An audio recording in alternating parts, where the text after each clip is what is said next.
जो घटना हुई बम्बई में, वो हमें तो बिल्कुल विश्वास नहीं हो रहा है कि ये घटना हुई है।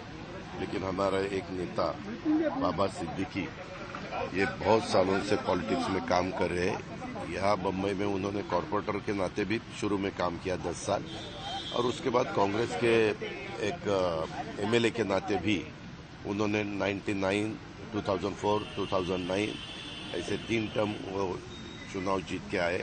बहुत अच्छा असेंबली में भी उनका काम था, मैंने खुद देखा। मिनिस्ट्री में भी वो थे, मिनिस्ट्री में भी उनका काम बहुत अच्छा होता था। जो भी उनका डिपार्टमेंट है, उनके डिपार्टमेंट का पूरा स्टडी करके लोगों को कैसी मदद हो सकती है, इसके बारे में वो ज़्यादा ध्यान देते थे। और कल जो घटना हुई है, वो घटना आज तक हमें विश्वास नहीं हो रहा है कि ऐसा कुछ हुआ है। लेकिन पुलिस डिपार्टमेंट ने तुरंत उसके बारे में जानकारी शुरू की है। 2 लोगों को उनके हाथ में लगे हैं, 2 लोग, और भी कुछ लोग हैं। उनको ढूंढने के लिए, उनको लाने के लिए 5 टीम पुलिस डिपार्टमेंट ने लगवाई है और अलग अलग स्टेट में उनको भेजा है। सीएम साहब भी इसके ऊपर उनका ध्यान दे रहे हैं, खुद होम मिनिस्टर भी दे रहे हैं, और मेरा भी है, हमारे बाकी साथियों का भी है। और जल्द से जल्द पता चलेगा कि एग्जैक्ट ये सब करने का कारण क्या है, किसने ये सब सुपारी दी, किसने ये सब किया। इसके बारे में तुरंत नहीं, लेकिन 1-2 दिन में ही पता चलेगा, ऐसा मुझे विश्वास है।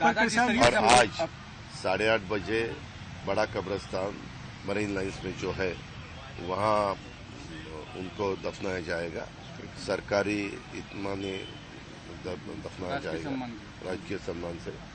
और उसके बारे में भी गवर्नमेंट ऑफ महाराष्ट्र ने ऑर्डर्स निकाले हैं।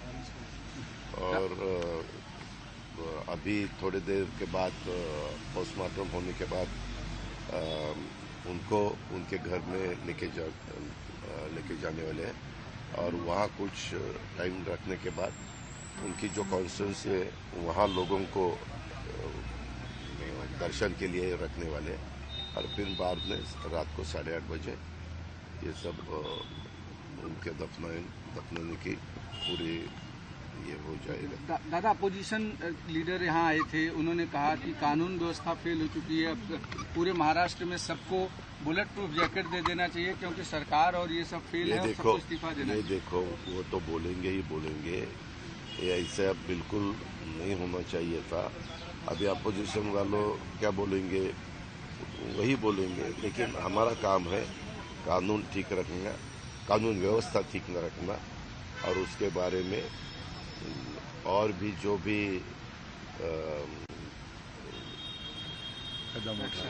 ये हमारे chief minister, deputy chief minister कल रात को खुद आए थे।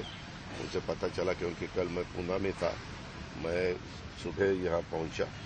लेकिन मेरी रात को देर से देवेंद्र जी के साथ भी बात हुई, चीफ मिनिस्टर साहब के साथ भी बात हुई। उन्होंने बताया कि इसके पीछे कौन है, किसका हाथ है, ये हम ढूंढ के ही निकालेंगे।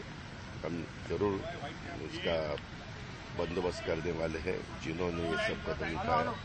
और अपोजिशन वालों को जो भी बोलना है वो बोल सकते हैं, लेकिन मेरी इतनी उनको विनती है कि अपना एक साथी, उन्होंने कांग्रेस में भी काम किया, हमारे महाविकास आघाड़ी में भी उन्होंने काम किया, अभी राष्ट्रवादी कांग्रेस में आके वो महायुति का भी एक घटक बने थे, और अच्छी तरह से काम करने की उनकी कोशिश थी। वो स्पीच भी अच्छी तरह से देते थे। उनके एरिया में कुछ कार्यक्रम भी हुए, वहाँ लोगों ने बहुत अच्छी तरह से रिस्पांस दिया था। मैं खुद था, प्रफुल्ल भाई थे, बाबा थे, जिशान थे, सब हम थे। लेकिन जो नहीं होना चाहिए तो हुआ, इसका हमें बहुत दुख है।